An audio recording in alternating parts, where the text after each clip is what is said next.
Selamat pagi anak-anakku semuanya, kembali lagi dengan pelajaran kita hari ini. Sekarang kita masuk ke pembelajaran lain kita, yakni mengenai BUMN, yaitu bentuk jenis dari BUMN tersebut dan kelebihan dan kekurangan dari BUMN tersebut. Nah, kembali lagi Ibu mengupas mengenai pengertian dari BUMN itu sendiri.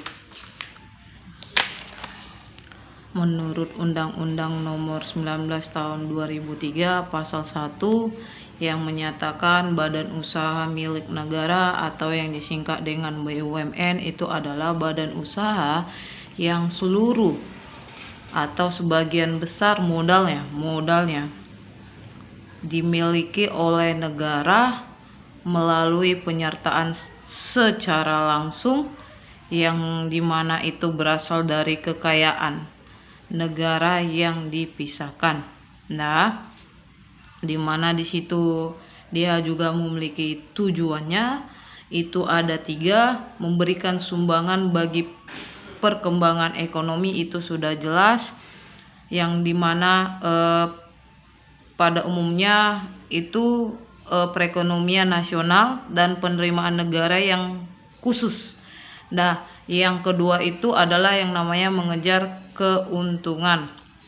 Yang ketiga itu adalah menyelenggarakan kemanfaatan umum yang berupa penyediaan barang atau jasa yang bermutu tinggi dan memadai bagi pemenuhan hajat hidup orang banyak. Nah, 3 tujuan dari BUMN. Ingat ya nak ya. Oke, kita langsung masuk ke bentuk-bentuk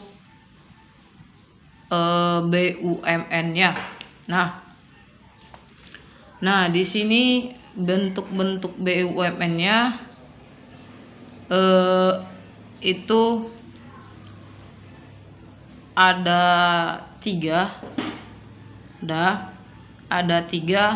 Dia satu disebut dengan perjan, yang kedua dia bisa dikatakan dengan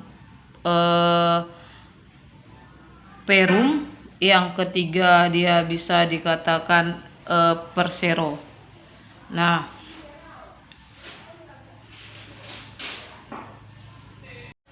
oke ya, ini kita membahas salah satu bentuk-bentuk dari BUMN atau jenis-jenis BUMN itu.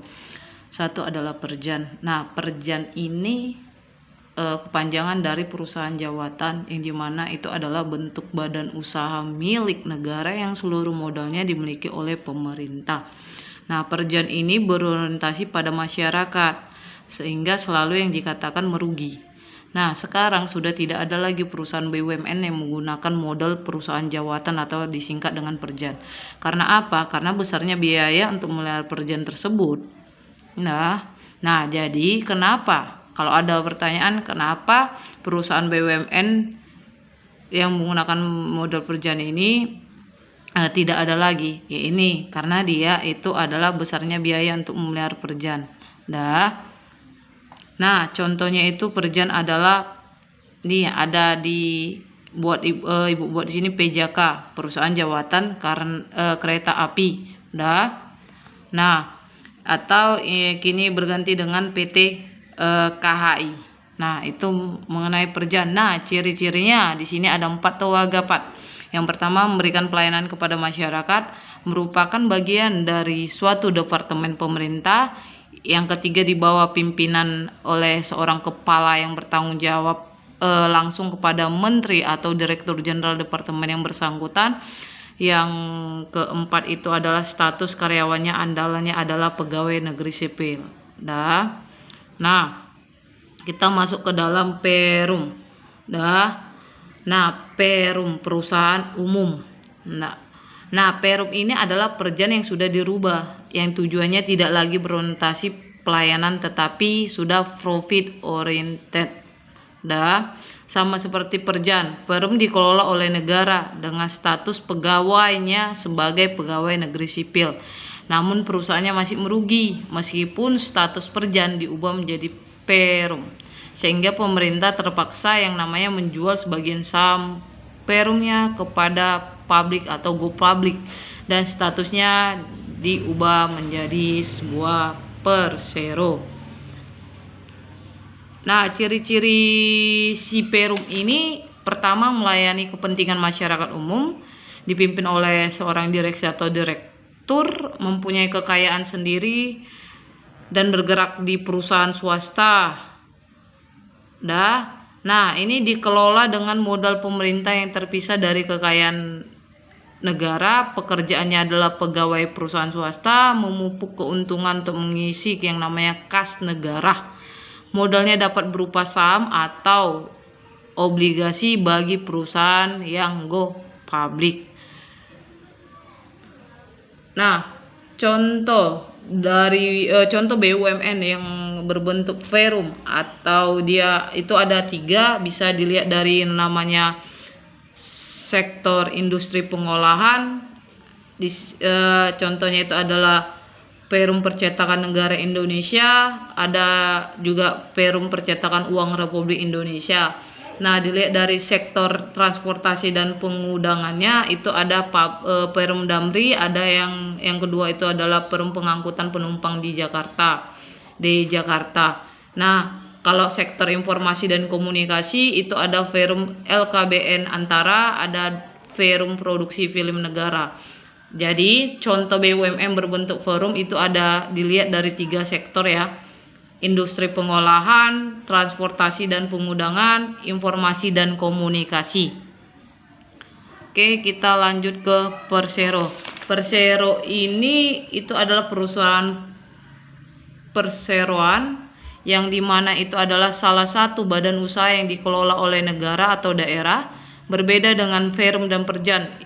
Nah, tujuannya ini didirikan itu adalah pertama kali yang namanya mencari yang namanya laba atau keuntungan. Yang kedua itu adalah memberikan pelayanan kepada umum. Modalnya itu berasal dari sebagian atas seluruh dari kekayaan negara yang dipisahkan berupa saham-saham. Nah, Persero ini dipimpin oleh direksi, sedangkan pegawainya berstatus pegawai swasta. Nah, ini badan usahanya ditulis PT, nama perusahaannya baru Persero. Nah, perusahaan ini tidak memperoleh yang namanya fasilitas negara. Atau bisa dikatakan lagi, Persero itu BUMN yang berbentuk perseroan terbatas yang modalnya terbagi dalam saham yang seluruh atau paling sedikit 50%. 50% ditambah 1 atau 50% tambah 1 sahamnya dimiliki oleh negara Republik Indonesia yang tujuan utamanya tetap mengejar yang namanya laba atau keuntungan. Nah, ciri-ciri Persero, tujuan utamanya mencari laba. Modalnya sebagian atau seluruhnya berasal dari kekayaan negara yang dipisahkan yang berupa saham. Oke, dipimpin oleh direksi. Pegawai swasta, badan usahanya ditulis PT, nama perusahaan Persero, tidak memperoleh yang namanya fasilitas negara. Nah, di situ contoh BUMN berbentuk Persero atau perseroan terbuka itu di sektor pertambangan dan pengalian ada yang dinamakan PT Aneka Tambang Persero atau Persero Tbk, PT Bukit Asam Persero Tbk, PT Pertamina Persero, PT Sarana Karya Persero, dan ada juga yang disebut PT Timah Persero Tbk.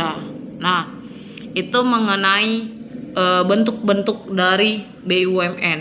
Nah, sekarang kita masuk tentang kelebihan dan kekurangan dari BUMN tersebut. Yang pertama itu adalah menguasai sektor yang vital bagi kehidupan rakyat banyak. Mendapat yang namanya jaminan dan dukungan dari negara. Nah, ya itu BUMN.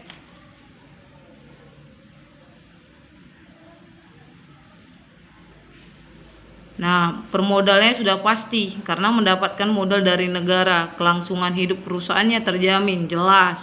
Karena apa? Modalnya dari negara.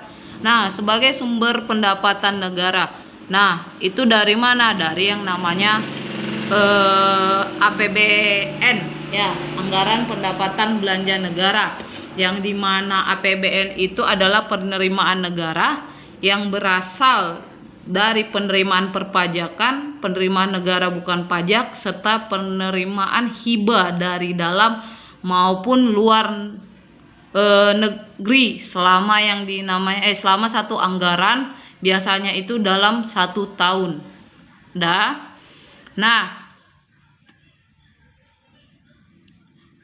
melayani kepentingan umum dan yang namanya mendapatkan keuntungan. Nah, kepentingan umum itu adalah kepentingan yang publik.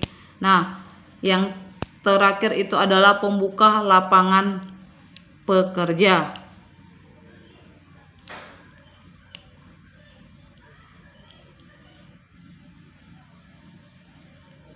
Itu mengenai kelebihan dari BUMN.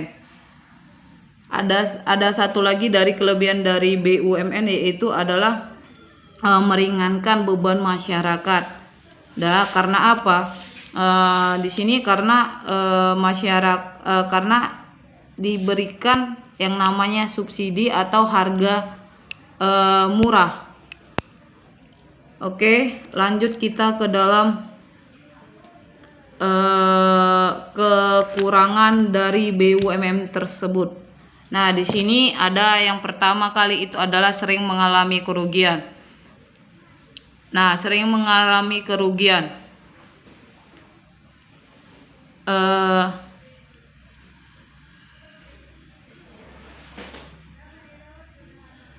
Kenapa BUMN sering mengalami kerugian? Karena sifat usahanya yang harus mengutamakan kepentingan publik daripada pertimbangan ekonomi. Nah, itu sebabnya kenapa si BUMN tersebut sering yang namanya mengalami kerugian. Nah, lemahnya sistem pengawasan memudahkan terjadinya penyelewengan, itu jelas. Penyelewengan maksud ini adalah tindakan yang namanya korupsi. Nah, jasa pelayanan yang ketiga, jasa pelayanan yang diberikan biasanya relatif kurang bermutu karena tidak profit oriented. Maksudnya itu adalah tidak berorientasi yang namanya untuk mencari sebuah keuntungan sih. Atau yang profit oriented itu mencetak itu pengertiannya itu adalah profit oriented itu mencetak laba sebesar-besarnya. Di sini tidak profit oriented. Nah, monopoli negara yang berlebihan akan mematikan usaha, itu sudah jelas. Nah, monopoli di sini itu adalah pengertiannya adalah keadaan bisnis yang dipegang penuh oleh suatu perusahaan. Itu kalau dinamakan monopoli ya. Nah, yang selanjutnya, pengembangan usaha terhambat, banyak peraturan yang mengikat. Ya, jika permodalan diperoleh dari pinjaman luar negeri terlalu banyak dan sulit untuk dibayar, maka tanggungan utang negara semakin besar. Ya, itu jelas. BUMN atau Badan Usaha Milik Daerah yang terus merugi biasanya tetap diberi suntikan modal oleh pemerintah tanpa ada perbaikan manajemen, sehingga kelangsungan hidupnya hanya berdasarkan kekuatan keuangan, sehingga sering yang namanya membebani keuangan negara atau pemerintah daerah.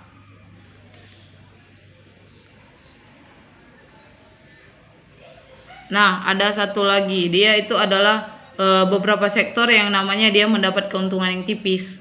Kenapa? Karena tipis bahkan merugi. Itu kenapa? Karena terbatasnya yang namanya pengelolaan faktor produksi dan pembatasan akibat yang dinamanya undang-undang, dan bisa juga karena aturan yang mengikat. Nah, oke, sampai di sini dulu Ibu menjelaskan mengenai bentuk-bentuk dari BUMN dan kelebihan dan kelemahan dari BUMN tersebut. Ibu harapkan kamu dalam keadaan baik-baik saja. Dan ibu juga jika kamu tidak memahaminya bisa kita sharing, bisa chat ibu di WA atau bisa yang namanya berada di classroom ya.